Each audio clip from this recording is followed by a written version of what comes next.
What's up, YouTube? Long time no see. I haven't been on for a while, but I'm back. Today we're reacting to how a garbage man became an NBA legend. Larry Bird, once again, has damaged this channel. Not damaged, has healthily informed this channel about his very, very, very great NBA career. We haven't reacted to one in like 4 months, 3 months. I haven't seen much about him yet in a while, so might as well get back to it. Make sure y'all like, comment, subscribe. Thank you for 200k on the Larry Bird, one of the Larry Bird videos. I didn't reach 200k. Appreciate all of y'all that liked it and watched the video. If you haven't yet, go on my channel and just click the most popular videos. It'll be the second one to pop up.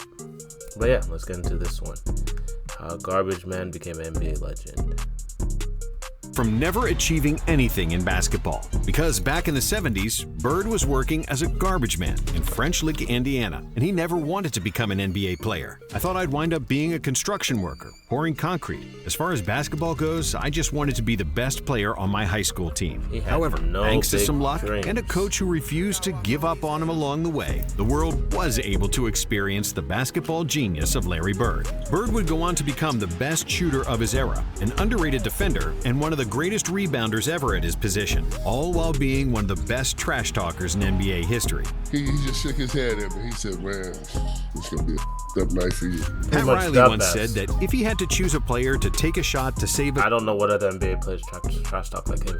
If there is NBA players that trash talk like him, or as much as him, or at all like him, let me know, because I haven't heard stories like the stories he would do to people. Game, he'd choose Michael Jordan. But if he had to choose a player to take a shot to save his life, he'd take Larry Bird. This is a story of how a garbage man became an NBA legend. That doesn't make sense. You should Larry have the Bird same was born in person. 1956 in West Baton, Indiana, a small town next to French Lick. That was a farming town of about 2,000 people. Larry was the fourth of 6 children, born into a poor family where his father Joe was a construction worker and his mother Georgia worked in a diner. Because his father's construction job wasn't stable, and because Joe was also an alcoholic, the Birds struggled to make ends meet. They lived in a small house, and during cold winters, their old furnace would often break down, leaving the family freezing.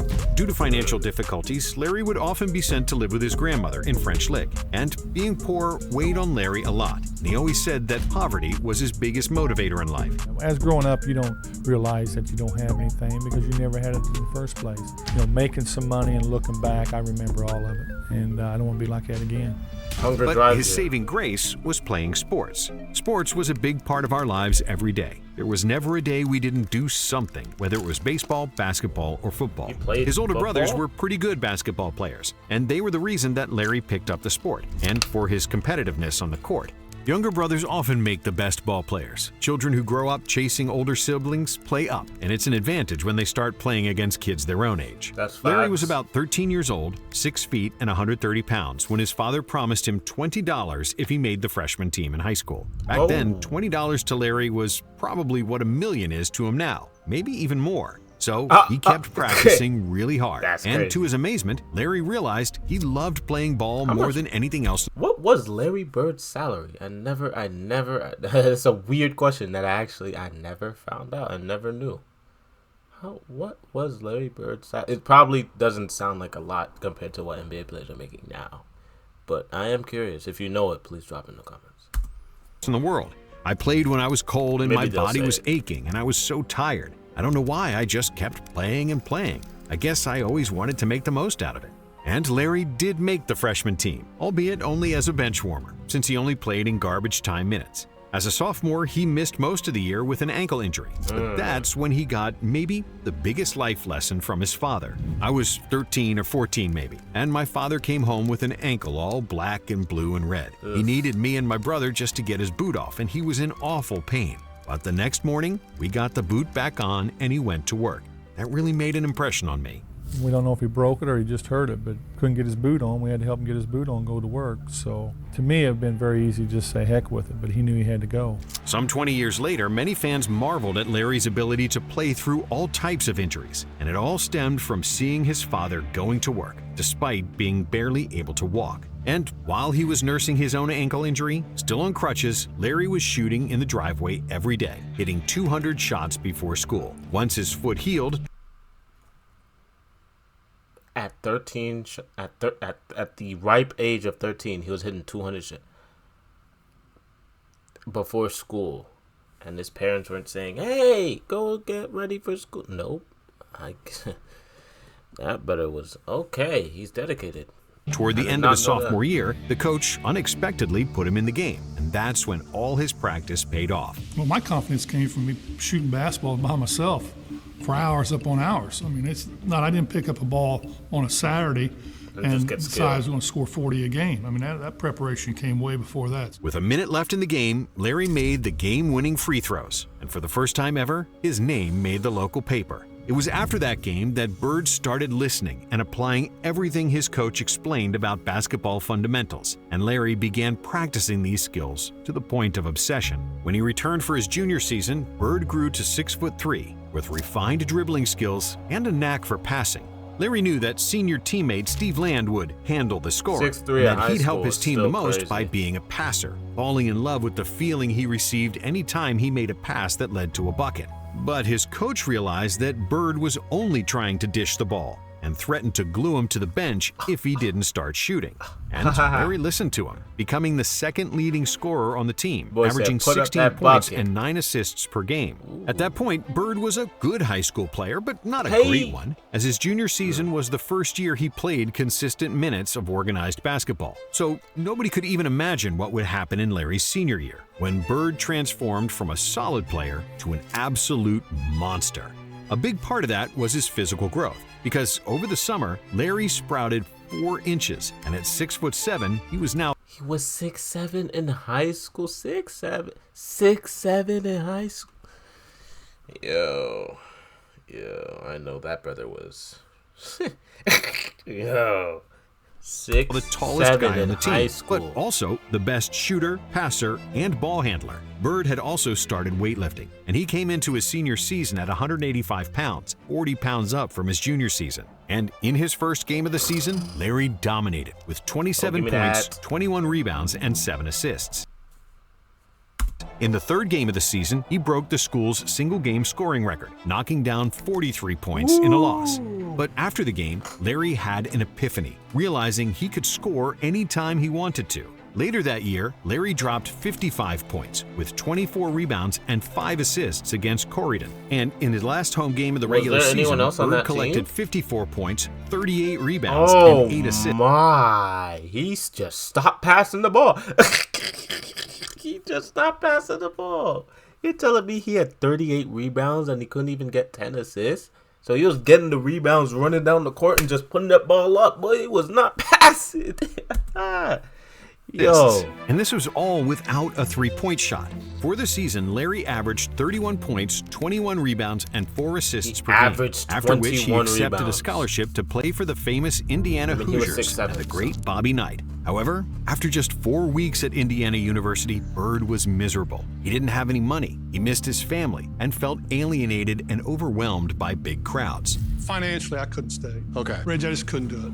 So, Larry returned home to French Lick, where he enrolled at a local community college. But he soon gave up on that too. And then, he became a garbage man in French Lick and was happier than ever. I loved that job. It was outdoors, you were around your friends, picking up brush, cleaning up. I felt like I was really accomplishing something. How many times are you riding around your town and you say to yourself, why don't they fix that? Why don't they clean the streets up? And here, I had the chance to do that. I had the chance to make my community look better. And even though he lived a peaceful life, tossing garbage bags and fixing benches in the park, Larry's family life soon turned into a disaster.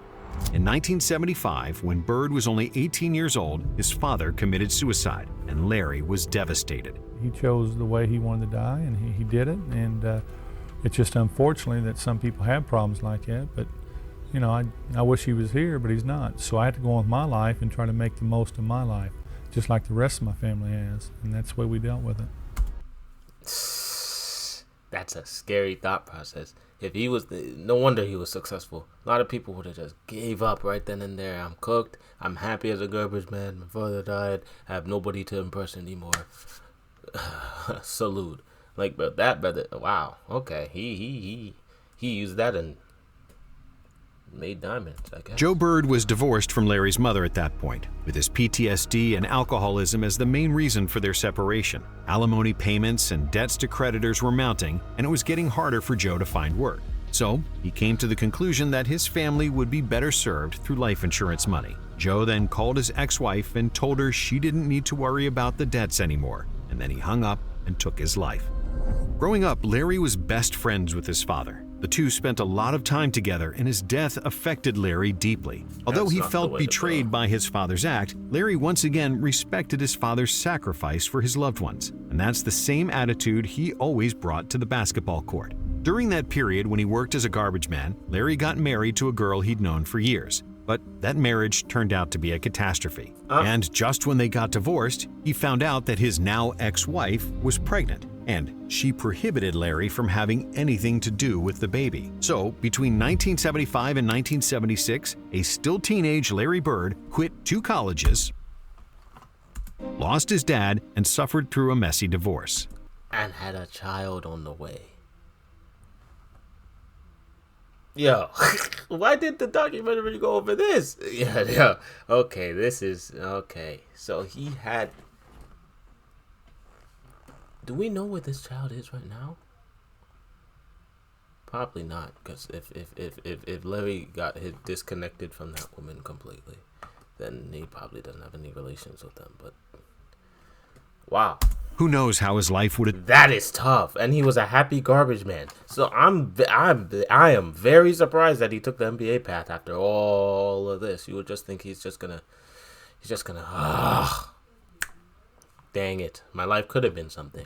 But nope, he made his life something. Turned out, if he hadn't been recruited by Bill Hodges, then the assistant coach at Indiana State University, the young coach knew how good Bird was, and the two of them formed a relationship through Hodges' attempt to get Larry to play ball again. However, Larry was reluctant due to his failure at Indiana University, his job as a garbage man, and his complicated family situation. But Hodges was relentless, and one day he went to see Bird at his mother's house. Larry kept talking about a buddy of his who could really play ball, but nobody knew about him because he never went to college. To which Hodges replied, "Yeah, Larry, they're going to say that about you someday." After that mic drop, Hodges got up and left without even saying goodbye. And 2 days later, he got a call from Larry, who decided to join Indiana State, which would change his life forever. If Bill Hodges hadn't been as persistent as he had been, Larry Bird might never have existed in any of our minds. I believe that with all my heart. In his first season for the Sycamores, Larry, who is now 6'9", immediately proved that Bill Hodges single-handedly stopped Jordan from getting more than 6 rings. How do I tell you? Basketball genius, averaging 33 points, 13 rebounds, 4 assists, 3 steals, and a block in 28 games. Once I started playing, it's the same old thing. You know, he's at a small school and he ain't playing against anybody, which is fine. Still dominated. During his second season at Indiana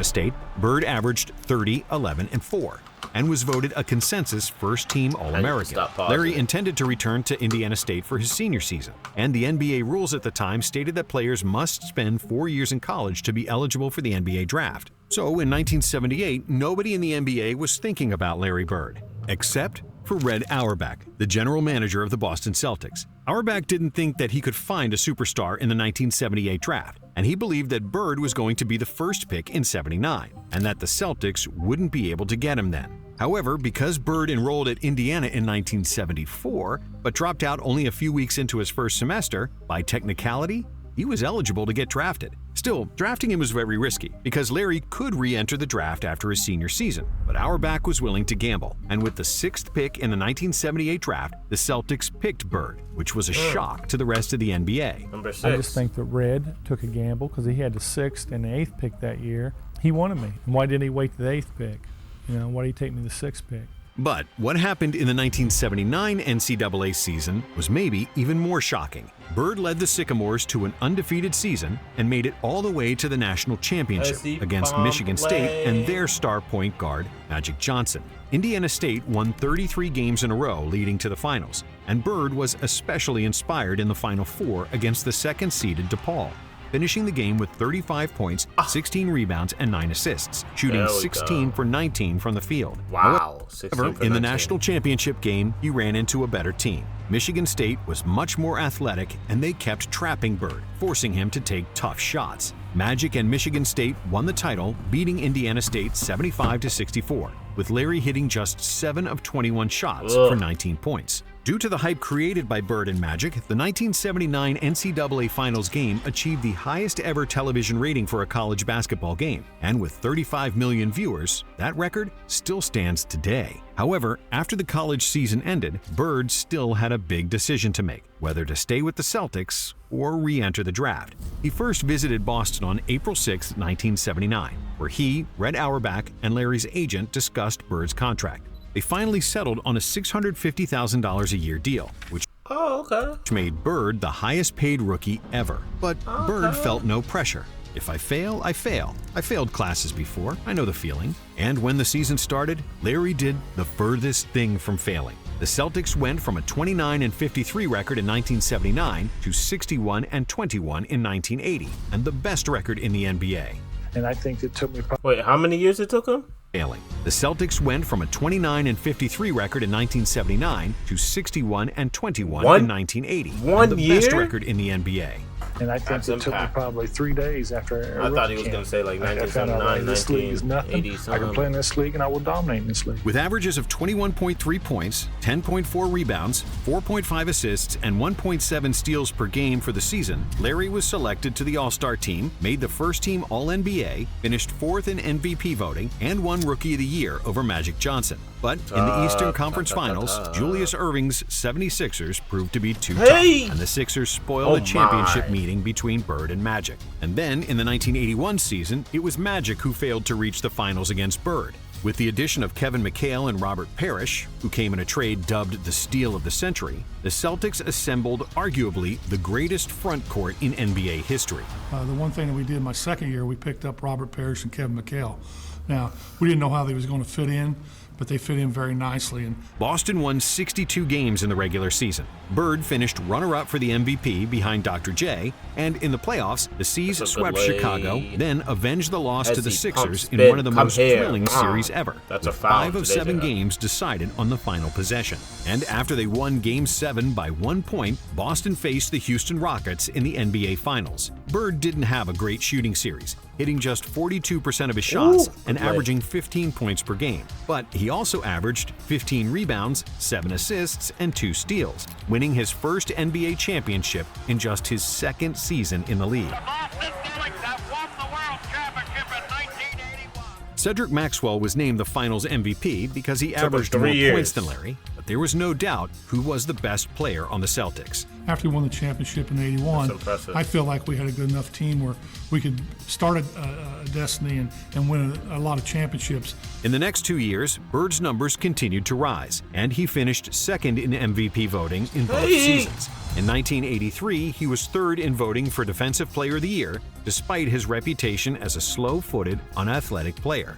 But even with the stellar play from Bird and the ascension of Kevin McHale, the Celtics regressed, losing to the Sixers in the '82 Conference Finals and getting swept by Milwaukee.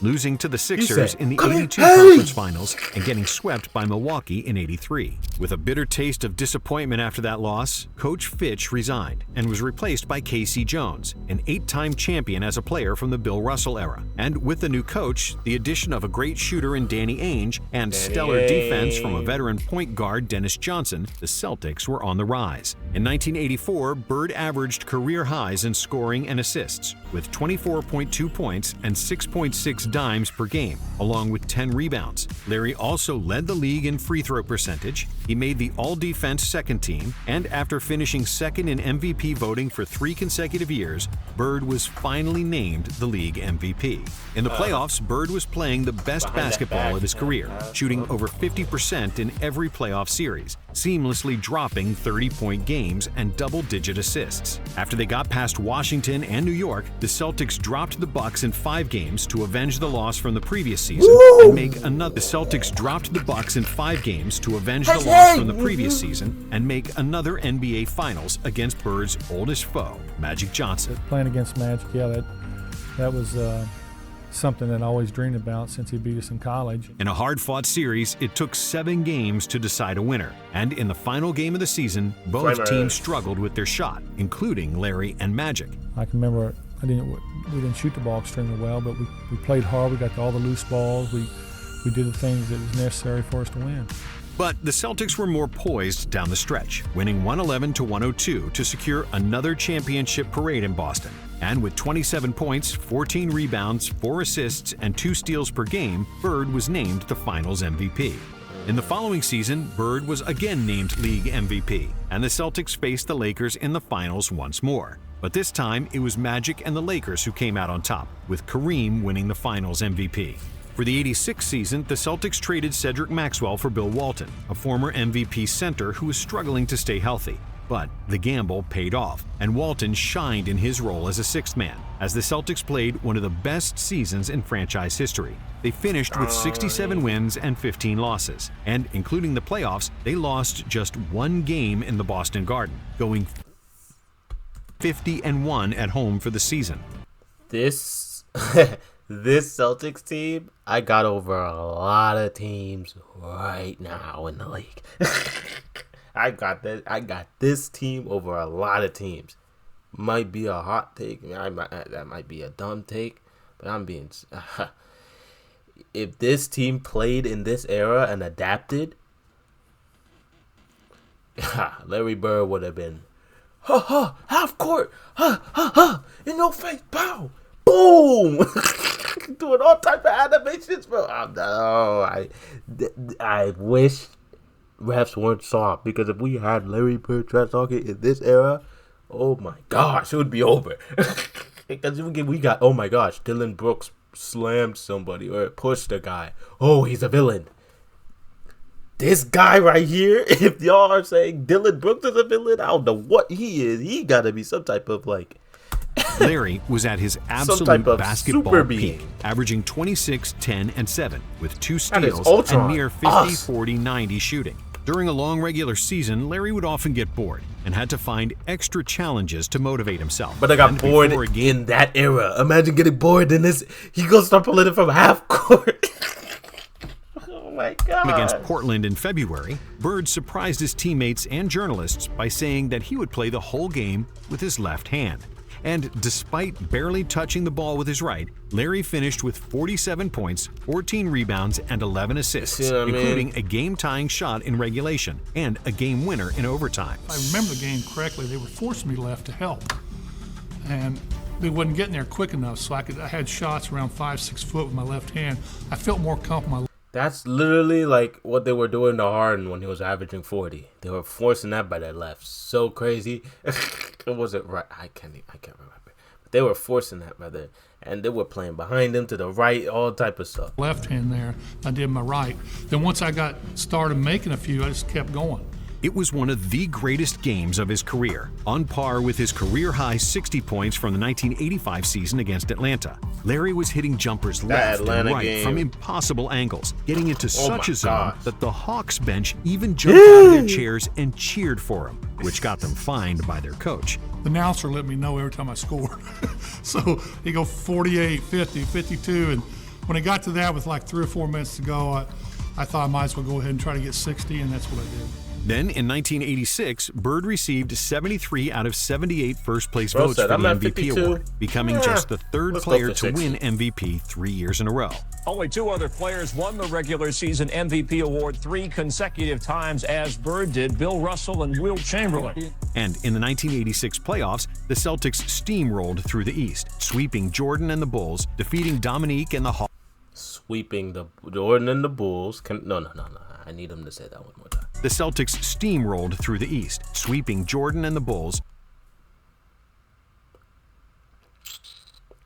In the Converses, too. Look at his shoes. That brother got canvas shoes on. Are those even basketball shoes? Yo.